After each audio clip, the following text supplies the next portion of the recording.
Well, I'm sorry I can't be joining everybody uh, personally, being right there. I happen to have, after several years of the pandemic, I finally caught COVID myself.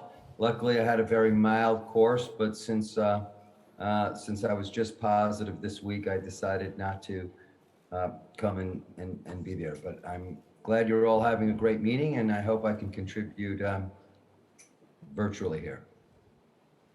Excellent. Did you have any introductory statement that you wanted to make, or would you like to jump straight into the cross-examination? Well, I'm willing to just jump right in. You mentioned vaccines, but there were many other parts of the fight back that were really important, as you remember, particularly early on, as the bridge to the vaccine, were the so-called monoclonal antibodies. That the Regeneron antibody was, in some ways, the leading treatment given to millions and millions of people before vaccination, or for those whom the vaccine was not effective. And certainly what I'd be prepared to talk about is how we could have taken a much better advantage of deploying all the weapons collectively than we actually did. Because although all of these weapons collectively were very powerful and they've obviously made a big difference, whether it be vaccines, whether it be monoclonal antibody treatments, whether it be some of the more recent treatments, I believe that we could have done a much better job logistically and operationally in terms of saving many, many more lives. And unfortunately, it's hard. It's hard to always get things right when essentially you're in the middle of an emergency and all hell is breaking loose. And I understand that everybody was trying to do their best, but we certainly learned a lot of lessons.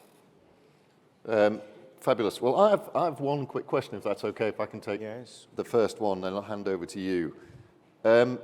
We talk about this pandemic, and this came up yesterday as well. We talk about the COVID pandemic these days in the past tense. But, you know, as you personally are a demonstration, it's certainly not gone away. Numbers are sharply on the increase in many countries around the world. So what's your thought about, first of all, where we are in this wave of COVID? Are we right to be thinking about this as something in the past? And if not, how big could it still be in our lives in the future? And secondly, given what we've learned, what you've talked about, what we've learned from the first waves of COVID, how much better are we now prepared to face what comes next?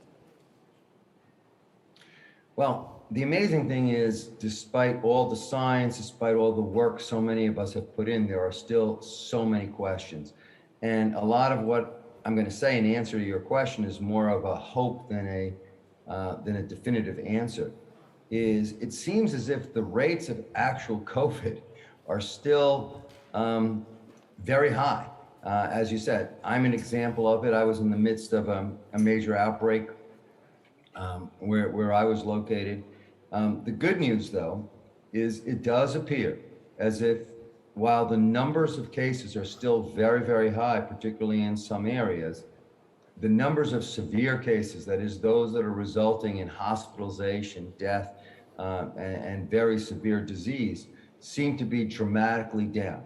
We don't really totally understand that. It could be a combination, of course, of vaccinations, of natural immunity that we now have, and also the fact that the virus itself has evolved. And it seems as if the virus itself may have become more transmissible, more easy to catch, more easy to spread, but in some ways it became attenuated, and it's not causing as serious disease. So we don't understand all the contributions because we can't study it like you can in an experiment in the lab, where you vary one variable at a time and see, oh, why are people not getting as sick? Why are not they going to the hospital? Is it the vaccination? Is it the natural immunity? Or is it that the virus itself has changed? Well, all of those variables have changed. But the good news is right now, the rates of very serious disease in response to infection are much down from what they were a couple of years ago. And that's obviously very good news. And let's just hope that things continue in that way.